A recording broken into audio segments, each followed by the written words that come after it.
Hi, I'm Cynthia Schiller. Please like and subscribe. We're going to talk about object constancy, and that's something that can kind of affect our relationships with our narcissist. And they throw things off balance, so we start to throw things back at them in our reactive abuse.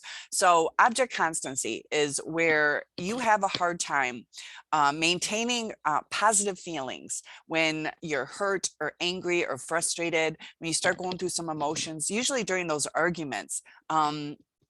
You start looking at the bad, and your words are going to come out different. They're going to come out more negative. And so we do play a part in how these relationships fall apart. We do it with a kind heart, an empathetic heart. But when you have a lot of object constancy, you're going to come across hurt, and that's going to make the narcissist feel that even stronger. So the stronger your object constancy is, the stronger that they're going to be thrown off. So they're going to lash back, and it just gets the ball rolling. And it's important to have a little faith in yourself that people like you, that because even the narcissists, they do like us, or spending time with us. Do they love us? They don't have that empathy, so they have a lower connection, and we can kind of feel that, and it kind of gives us an unsettled feeling, because the people that love you deeply in your life are the ones that you can kind of always feel that they're going to be there for you. And sometimes maybe during your childhood you went through something which it's almost like you might have abandonment issues, codependency, and we have an unsettled feeling because we like things going nicely.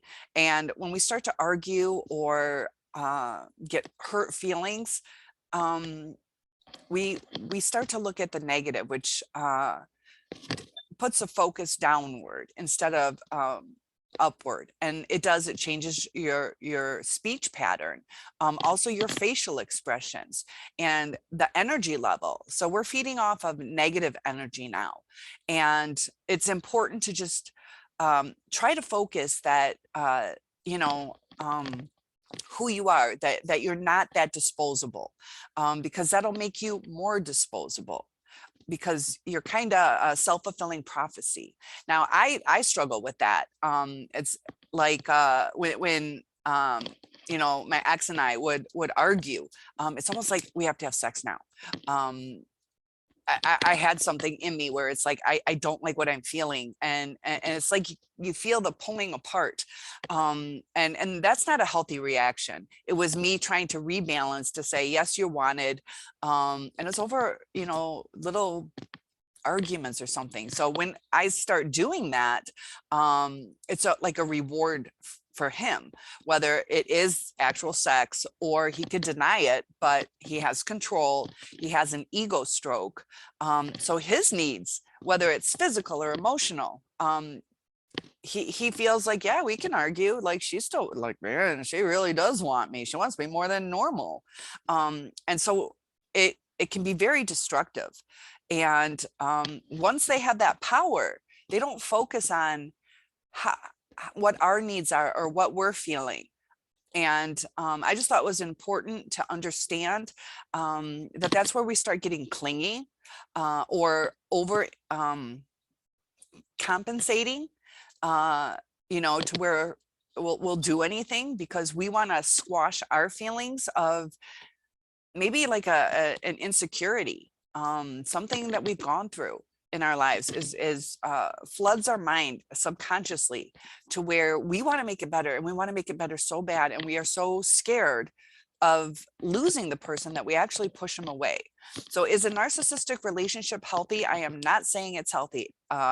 It's where you can't be your true self, because you guys are talking in two different thought patterns, and you just never really connect at a deep level. But it's something to be aware of, just to have better relationships with people, because 25% of people have narcissistic tendencies.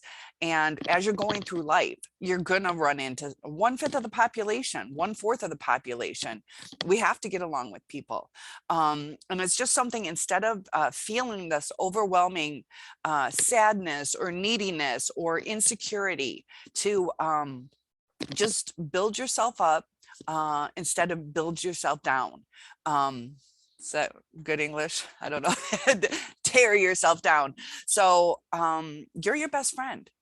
And, you know, look in the mirror and just tell yourself, you know, how beautiful you are inside and out. Have confidence.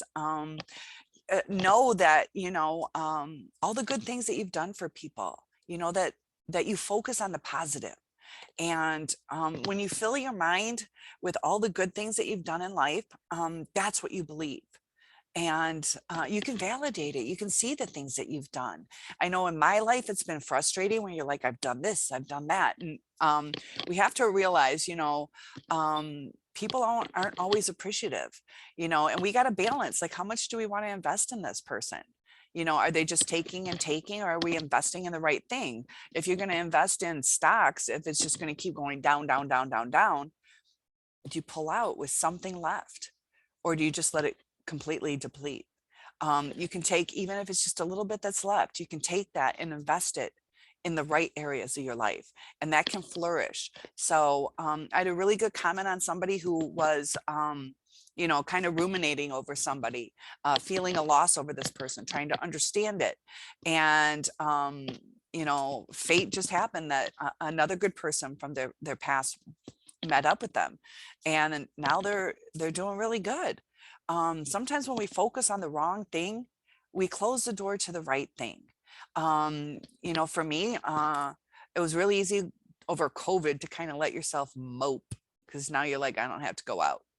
And you start secluding yourself and letting other outside from the relationship, outside relationships fail. You're either sleeping more, or I walk around in a daze. I just waste all day walking from my kitchen to my bathroom, my kitchen to my bathroom. Just like, what do I do?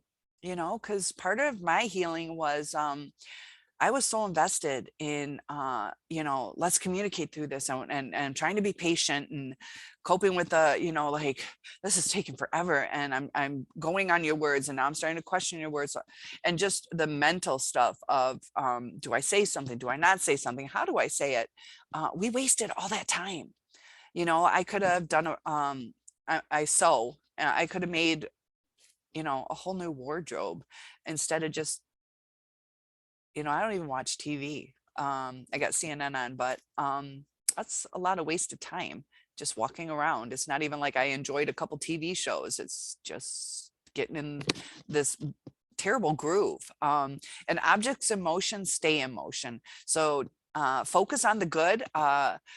Get yourself in the habit of going out. I read something today, basically like live every day, not just on the weekends, because sometimes we get in our work groove, our little routine, make dinner for the kids, put them to bed, do the dishes.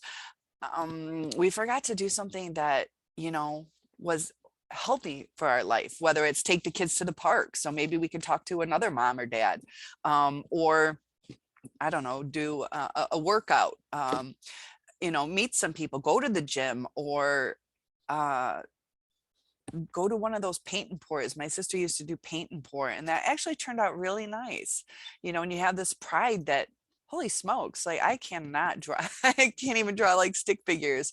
And I made this two different times. I made these amazing paintings. So you're like, wow, I did that. All I need is guidance. And that's kind of where we are now in our healing process. Make your life that beautiful picture, just like I made that beautiful painting. I just needed the guidance. So as you're doing these YouTube videos, you're Googling, look at the good advice that we're getting. I pushed aside all the good advice because I just wanted to mope. I just wanted to ruminate. I just wanted to want things to get better. So I didn't know how to make them better. So I wanted to just wallow in my self-pity because I felt so helpless. So you might be helpless on the past, but you definitely can help your future. And that's really important to focus on. So do things that make you happy. We're missing out on that. And during that pandemic, we're still kind of going through it. Be safe on how you proceed. But there's things that, you can do. Summer's coming right now. Take advantage of that. Maybe do something a little more adventurous. This time go camping if you've never done that. Or if you like to do the hotels, get a fancy hotel. Invest in yourself, pamper yourself. And there's ways to adjust finances. Maybe don't buy so much expensive food so you can afford that special pampering day. Try to do that. I like to do it once a month. Just something to look forward to every month. And it doesn't always have to involve money. So I just thought it was really important to realize that the object constancy is also destructive in relationships, and whether they're narcissistic or not. So we got to refocus on ourselves so our good relationships continue to grow. Usually the good relationships, you don't argue as much, but usually somewhere along the line, there will be some arguments or disagreements because people are different. We see things differently. It's a hard balance on whose turn is it that we listen to, who has more valid points. The agree to disagree is a really good thing to put in your mind. Some of us have stronger personalities or desires of wanting to make our point. And we got in this mode with the narcissist to where we're like, I just want to make my point. I just want you to understand that, I don't mind you going out, but just let me know when you're going to be home. So we've been trained to plead our point, and we plead it to where it is toxic too. It's reactive, but we gotta focus on not reacting so much. We got to stand our boundaries, and we get scared though. This is the part I struggle with, is we are scared that we're going to lose that object. So we try to hold on to it. And when you hold on to it too much, you crunch it. And we get in panic mode. Like when I was going through lifeguard training, the people drowning, they will pull you down. And we feel like we're drowning. We're like, I'm about to lose the life of this relationship. And so we hold on, and we're drowning the narcissist as well. We're taking them to where they can't function either. And it's reactive. They pushed us off the boat, and you expect us not to drown. But if there's confidence in your ability to float on your back, or confidence in your ability to rebalance, the relationship would have been better, but it's still not healthy. So look at the red flags, look at what you're investing in, and look at your exposure to the person. Is it, you say hi to them at the church picnic or family reunion or whatever religion you are, whatever activities you do? Or is it somebody who lives in your house? Is it a roommate? Is the roommate somebody you need to kind of set boundaries and separate areas of the house? Or, sometimes finances play a part, but plan ahead. Is it time to go separate ways? Always try to surround yourself with the healthiest people possible, because we all have issues, and we are our own best friend. So have faith in yourself. I can't think of positive reinforcement for yourself. Look at all the beautiful things that you've done in life, the things that even if you're poor, you have still maintained a survival, like what we've done in life. Like, look around your house. Even if you don't have very much, maybe you have 2 sweaters. There are people who don't even have that. Look around your house. You might just have a bag of rice, but people don't even always have that. And look at the friends you've built. That's the most thing. Count your years by friends, not years. I don't know, is that how it goes? Basically, we've lived this life, however old you are.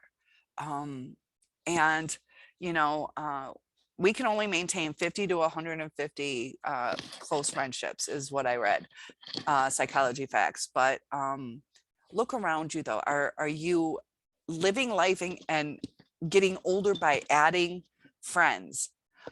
So as you age, don't worry about the age number.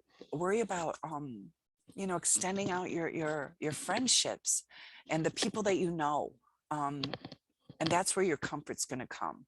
And also your comfort is going to come from believing in yourself and seeing the good in yourself. So thank you. And I will see you in the next video. Suggestions are always welcome and one-on-ones are available. Have a good day.